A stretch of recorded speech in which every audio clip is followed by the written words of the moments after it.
the Luke and Cheese. It's the Luke and Cheese show. No, it's the Luke and Cheese show.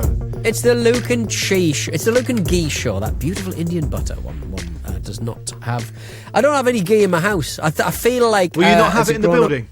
I love a bit of Indian food, but I just feel like I should have a can of ghee at the back of my cupboard to never be used. I think that's something that makes a house a home in many ways. Just a big, is that right? Big jar of old Nestle ghee.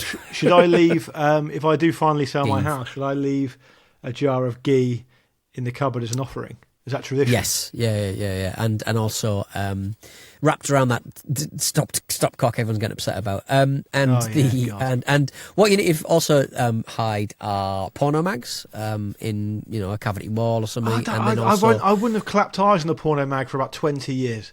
Where we did that Newcastle Ramble show over the road, there was a astonishing collection in the off license.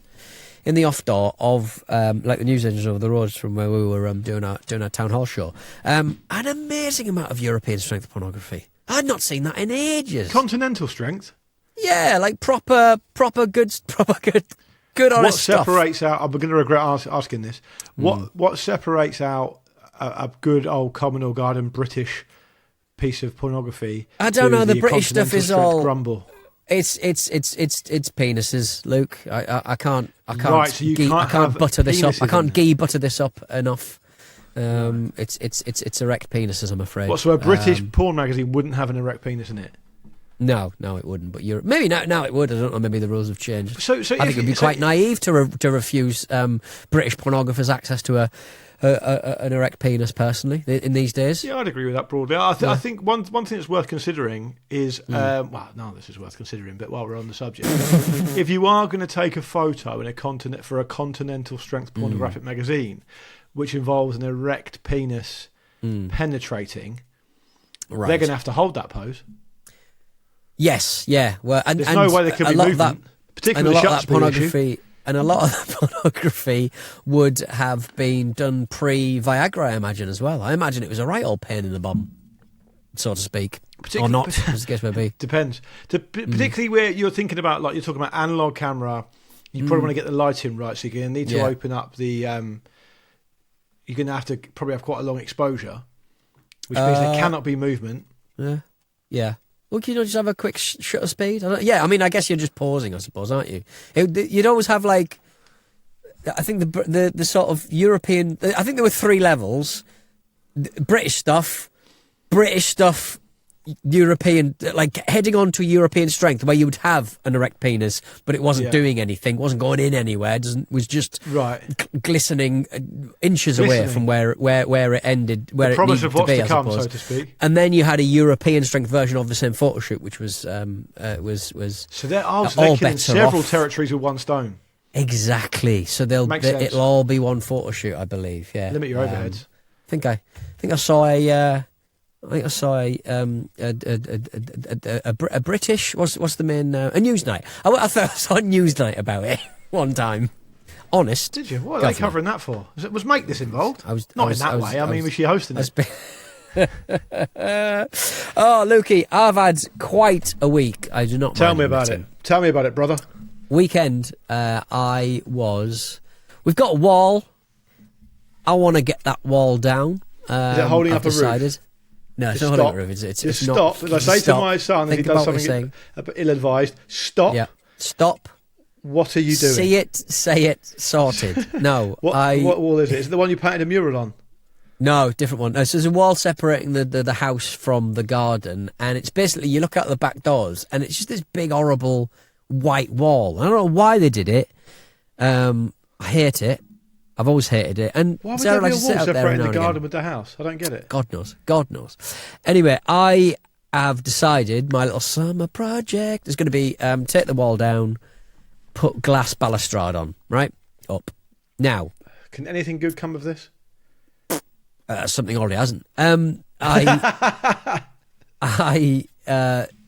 very, like, big sheets of heavy safety glass are A, fucking heavy, and B, fucking expensive, and C, and the third one, I think I had a quote for like 3 panels, and it was like nearly £1,000. I'm like, fuck. Wow. How big are the panels though? about my like my wingspan basically, and about as tall up to my nipple probably, including the space that is below. Just a confusing measurement. If you do a face install, can you estimate the measurement up to my nipples and about my wingspan? Doesn't mean anything. Yeah, I don't know. It's probably about they're 12 millimeters. Good job you weren't charting the 7 Seas. 12, damn right. 12 millimeters thin, and probably about 140 wide, and probably about cracking on for 180 tall.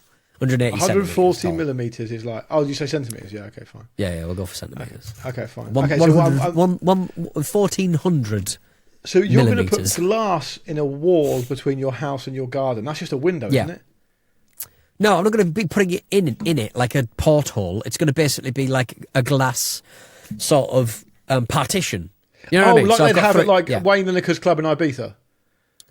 Yeah, or anywhere really. I mean, anywhere. That's what I'm thinking of, though. Yeah. Okay. Fine. Yeah, around the pool, those glass partitions. So that I'll get some glass. And you cannot break those for love or money, can you? You can't. They're properly reinforced. It's impossible to break them. You've broken one, have you? Okay. Tell us more. I went to so basically this guy was in Lewisham on Gumtree, and he was basically he'd taken them off his wall. And he was like, I'm going to get rid of these, $100 a pop. And I was like, all right, well, that's much cheaper than everything else. Thousands of pounds. I'll get 3 of them. He's got 4 for sale. So I basically turn. I basically need. He's not a con man. I went to hire a van. Automatic van from Southend Airport, one of those companies. Sorry to keep interrupting in a way that I know is frustrating to the listener, but I just have to say this, what I remember. I cannot believe you are doing this while essentially presenting as a normal colleague at work. Like, why does this what never... do you mean? Like, I turn up to do recordings in the office and you're there, you come to work, you go home again, and then now all of a sudden you come up with stuff like this and I have no idea you're even doing it. Yeah, but I mean, what do you want? Yeah, it's because I tell you for why is because my only social media is putting stuff in the ramble thread. That's all I've got. Like if that happened to me like 5 years ago, that'd be on Twitter or something. Do you know what I mean? Right. Yeah. And this has happened or that has happened, and then carry on. I'm just completely bored by the idea of social media. So my only social media is telling you a lot about it, and also talking about it on these shows. And you do as nice I said before, photographs on your Instagram, don't you? Nice. I do occasionally put a photograph on Instagram of places I've been. Carry on. Sorry, I shouldn't have interrupted. You carry on. And so I get this. I asked for this van, hire it for the day, and I said, "Can you get? Can I get this van?" And they said, "Yeah, we don't have a van. We'll give you a minibus." So I was like, "Right, okay, that's a little bit annoying, but hopefully it'll be fine." Similar sort of size. Anyway, so I go to this bloke's house in Lewisham. And like older men, you just assume, especially if they're selling stuff like, building materials, that they kind of know what they're talking about and know what they're doing. Yeah. I certainly So I back my van down this very, very, very thin claustrophobic wall and house. Were you pleased with the job? No, because I basically had to fold my wing mirrors down. I said, "Look, you'd have to talk us in because I can't see behind me. I can only look out. This is catastrophic. It's absolutely catastrophic. Anyway, so long story short, he says, you've got enough room on your right-hand side. My right-hand side, he meant my left-hand side. Crunch, crunch, crunch. To me, to you. Mr. Van is crunched. Mr. Van has been crunched, like the entire side of the van. And instead of like me stopping and going, ooh, that's an unwelcome sound. Yeah. What I'll do, instead of like reversing out, what I did is I decided to sort of go, I'll just drive my way out of this, which made it even worse. Oh, God. That? So that is, Did you lose deposit? So that's me deposit gone. That's me 200 notes. But to be fair, I did that thing where I went to hire it and they went, oh, we can't accept Amex, but we can if you pay for the extra cover. And that means that reduces your liability to only $200. I was like, yeah, fine. And so they've only got themselves to blame. What happened to the glass panel? at Southend Airport. So that's all scraped, and I'm like, oh fucking. So I go park outside, and I've taken a bit out of their chunk out of their wall, and all that good stuff. And it's what his a lovely fault. Visit. It's not my fucking fault, but it's basically got this beautiful sort of recessed, sort of grand design, sort of glass and sort of wooden sort of home. Looks like an eco home sort of thing. You sort of see the sort of stuff that like men on Grand Designs make their children and family, minutes away from their own divorce. Kind of. They live in a tent for like 2 years. They live in a tent for 2 years. Got $100,000 on the budget. Terrible. Yeah. Yeah. All that stuff. And so they're doing that stuff, and so we go upstairs, and he's like, these are fucking heavy, and they are unbelievably heavy. Like, it's not a one-man job, it's a two-man job. And so we get him. So he says, look, I've got 4. Just take the 4th one. I don't want any money for it. I was like, okay, fine, that's fine. I'll take the 4. That'll be me spare. Anyway, we get the fucking van, and he just fucking drops his end. And it doesn't just crack. Like, we were both left holding tiny chunks of glass. This sounds like an absolutely dreadful visit, this. Well, it was a dreadful business. Here? And then I've cut my hand and there's blood everywhere. He cut his hand and there's blood everywhere. So there's blood all over the minibus. The minibus is scraped to fuck. There's glass in the minibus. There's glass outside the minibus. It's just everywhere. It's awful. It's an awful situation. But there was a woman walking past, and I wouldn't care. Like, mere 5 minutes before this all happened, a lad had stopped us in the street and said with his daughter, and he said he's a big fan of the Ramble. So imagine if he'd walked past at that time. Could have given you a hand, couldn't he? Could have given me a hand. But this guy was, bless him. He was. I just presumed. He knew what he was doing, and he didn't seem to know what he was doing. I think he was a writer or something, one of those writer fellas. But he, So we just. It sounds like a terrible diplomatic visit. It was just everything that could go wrong did go wrong. But managed to get the as soon as it left his property, absolutely fine. I'm looking at the three remaining sheets there. We'll see how this one pans out. How'd you get him off the van? Stu, my capable neighbour, helped me off with them, and then I had to go up and give the van back to the good people at USave. What I like about it is that they still send out automated emails saying, "How was your hire? How was that? Hope we did well." This wasn't really. They have to do like a. Yeah, no, I give them 5 out of 5. They basically got to fill out a form and stuff, and they sort of said, "We will have to have an investigation to see if it goes over the £200 that you've put as your deductible." I'm like, it is well over £200, cracking on for £1,000 of damage. I mean, the door is scraped. Which annoys me, because I did about 50 quid worth of damage to a hire car once, and they tried to charge me 900 quid. Yeah.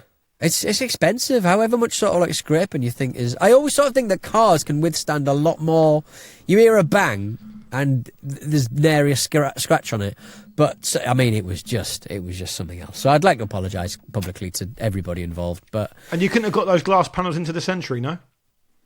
No, I actually measured it. Would it have been easier? It would have been low to the ground, so yeah, it probably would have been a little bit easier. But managed to get them on. More than happy. I bought 2 of those, those things that you stick to like glass, and it goes sucks. Oh yeah, you put a battery in. Yeah. They're very pleasing, very enjoyable. So that's how most pros carry glass, isn't it? I think so. Yeah. I've basically got, and I bought. I would find it hard to trust the suction, though, wouldn't you? Must they get better getting used to that? Yeah. I mean, I won't be doing it in my slippers, I don't think, but I'll probably get my steel toe Timbs out. But and I've got myself a steel, those big sort of grinders you get to cut up cement. I've got one of them as well. And how are you going to install the panels into the ground? I think I could probably have a go at lifting them, and if it doesn't work, I'll get a bigger boy to help me. But what are you going to set them in? Cement? Yeah, I'll just screw them into the wall that's already there. So I'm basically taking the wall down by about 4 aerated kind of hollow cinder blocks sort of thing, and then you're fitting them like that. So is it unkind to say I feel like it's going to look terrible? I mean, it can't look any worse. It's a big white That's wall, and they also haven't put any. They haven't sort of cemented the tops of the walls down properly, so it looks like they're sort of loose. And I don't like them. So we'll see how that one pans out. It might be a nightmare. Hand? It might be terrible. It's still absolutely cut to bits. But oh dear. All so right, what? Peter, it's just DIY, isn't it? It's DIY. On that note, let's have a quick break. When we come back, we've got a couple of listener correspondence things to cover off. Beautiful. We're back with the Luke and Pete Show. If you want to get in touch with the show, the email address is hello@lukeandpeteshow.com. We've got one from. Well, let's not read that one because Bruno's put it in there and said, "Don't read this one." Couple of suggestions here. Yeah, I don't know why it's in there. Bruno, what are you doing? Chris has left a YouTube comment saying that he really enjoyed our chat about being the last man on Earth. I think it was when you threatened to put some embryos from University College Hospital in your bum, from memory. I think. Right. That feels like I got a little excited. Feels like I've let everyone down there. Apologies for that. Chris hasn't taking stuff like that cold is upsetting. I am sorry. But I wonder why Chris hasn't ventured to suggest why your rectum isn't the best place for incubation of an embryo. But that's maybe a conversation another time. He says probably the right body temperature. That's all I'm saying. I've got the temperature right. It's inside my body. Yeah. I was thinking that. Yeah. I mean, maybe you could develop some kind of like marsupial-esque pouch. Yeah, I could sort of keep stuff. I could keep like what do you call them? Like I guess they want to have them. I guess they want to have donated livers and stuff in ice, don't they? They probably don't want them. Yeah. So do you know one thing I found out the other day is if you are a recipient of a donor kidney, do you know they don't take out the bad kidneys? I did know that. It's delicious, isn't it? I love that. So you'd have like 3 kidneys in you, but only one would work, basically. You'd think that would be like annoying that your bloodstream would that not sort of ruin everything? I don't know. I guess they would what they would do is probably reroute the blood vessel. Reroute the blood, and then I guess just leave those ones there. But I kind of felt like that would mean they would just die. Yeah, you'd think it would sort of go brown. I'd love to know how they do it. I'd love to know. But even if you're told, it's not gonna help you, is it? So Chris says that he not the sort thinks of operation you see in the pit with no. Nice for that to get another mention. I'm so confused by that now, by the way, because like I found out yesterday that I think I've got a BT Sports subscription, a TNT Sports subscription, a Discovery Plus subscription, and an HBO Max subscription, and I think I might only need one of them. I think that one might come free with Sky anyway. I thought Discovery Plus gave you access to TNT because they but that's now become HBO Max. What, Discovery Plus? Yeah, I think so. Has it? Oh. Yeah, it's I all wonder very who they've replaced me old D-Max as the voice. I wonder who they've gone for in the end. Chris Finch from The Office. Anyway, Chris Towns on YouTube says, I would love a what if / what would you do if section as a regular feature. Right. Yeah. So if people want to get in touch with that, they can. Like, for example, what if, you had to do someone's kidney transplant? What do you mean? How I would start? I had this idea for a show, and it had already been done. Do you remember someone pointed out that it was called Faking It? And I had this idea where you and a few mates, you'd kind of, you'd turn up to like a plumbing job, and you had to see just try and get yourself without being found out. Yeah, I think with something, I think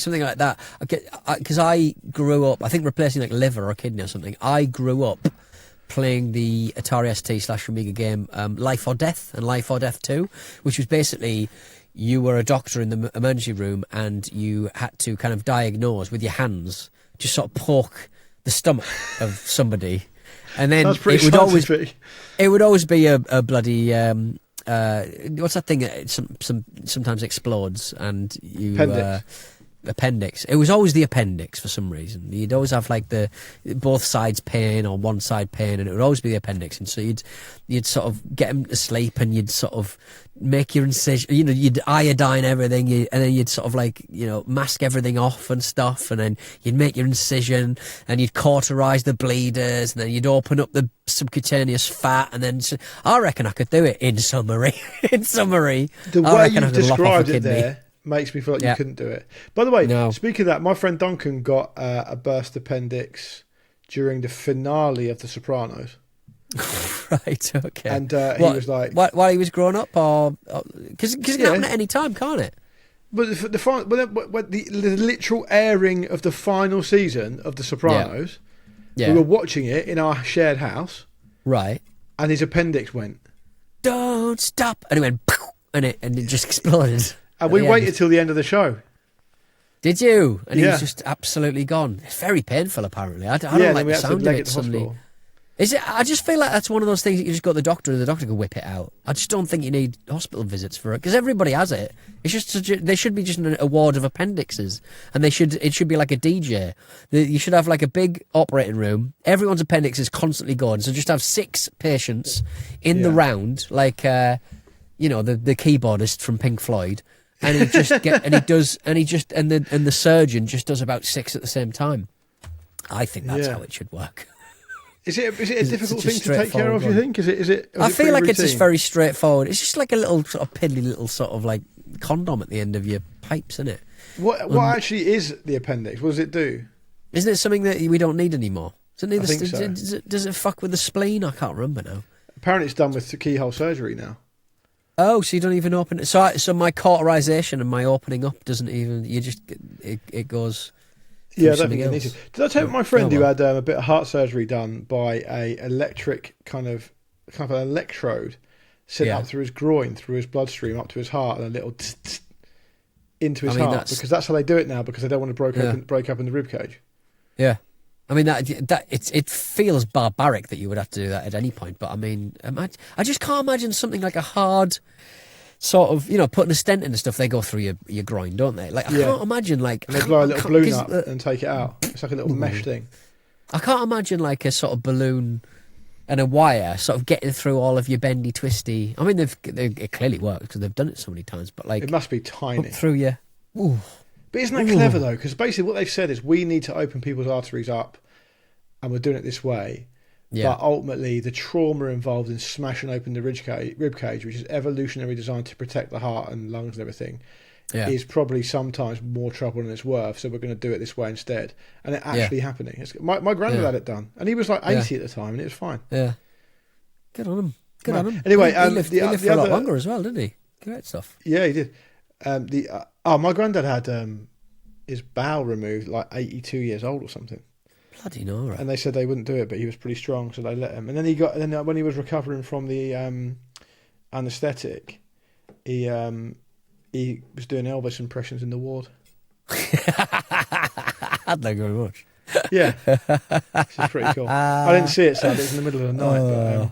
But anyway, another YouTube comment here from Toby. Hello to you, Toby. He says, I like Pete's cynicism towards certain content creators. Because were you spot on about that geezer you don't like? I don't even get into it, but I think. Would you encourage people to look for themselves, perhaps? Have a look for themselves, yeah, but like nothing bad. But there are certain content creators who are very earnest that I find.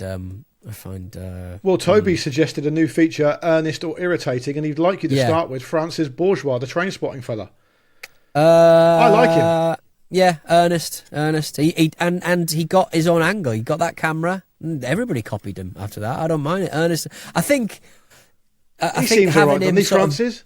Yeah, I think he seems genuine. He's a bit of a posh twit, but I think having him in a situation where he's on top. Isn't he in Top Gear? Isn't he doing Top Gear? Is he really? I just feel like he doesn't have the chops for the. It's all very well sort of getting excited about trains, but like. Doing the Grand Tour and reviewing cars and stuff like that, you just sort of you need a bit more. You need a bit more authority, But the thing I find interesting about Francis is that obviously he was so authentic at the start and so parodyable, if that's not a word, that people didn't actually know if he was a character or not, right? Yeah. And then people kind of got really into him. And that's why I actually always really liked his stuff. I found him quite charming. Yeah. But then, and I'm not criticising him for this, I'm just kind of really pointing it out. He then was like involved in the Manchester's Warehouse project, and like he was doing stuff at Sam Fender gigs, and he was appearing in like music videos for like quite obscure like rappers. And then he did a thing about talking about how much he loves like Aphex Twin and Square Pusher and stuff like that. And it's almost a bit like, actually, is he a guy who's so trendy that he's coming across as a massive nerd? Do you understand what I mean? Okay. Yeah, I can see that. Yeah, sometimes you become so trendy, you approach it from two ways, don't you? You become so nerdy about cool stuff that you people don't notice that you're actually quite cool. Because apparently, I'm just reading it now. Apparently, throughout 2022, he was like a model at like various different fashion shows. And he's been he's done stuff with North Face and with Gucci and all that kind of stuff. Oh, Magnus Carlsen, yeah. mate. Anyway, I like Francis Yeah. Bourgeois. I don't think he's irritating. I think he's a good lad, and he seems really into the stuff. And good luck to him. But I don't have a radar for this stuff, Pete. You clearly do. No, I don't mind a bit of bourgeois. So there we go. All Yeah, right, well, let's wrap up then, Peter. Next time we have or talk about an influencer, we can start that little feature. Earnest or irritating, very enjoyable. Do remind us about that, everybody. Yeah, thank you, Toby Sharp, crime buster of the sea. We'll be back on Monday. I will be back on Monday, unless the Radio 2 job comes available. Oh, yeah. And Lukey, we will return for more Luke and Pete Show stuff very, very soon. I'm not going to get the Radio 2 job, let's be clear.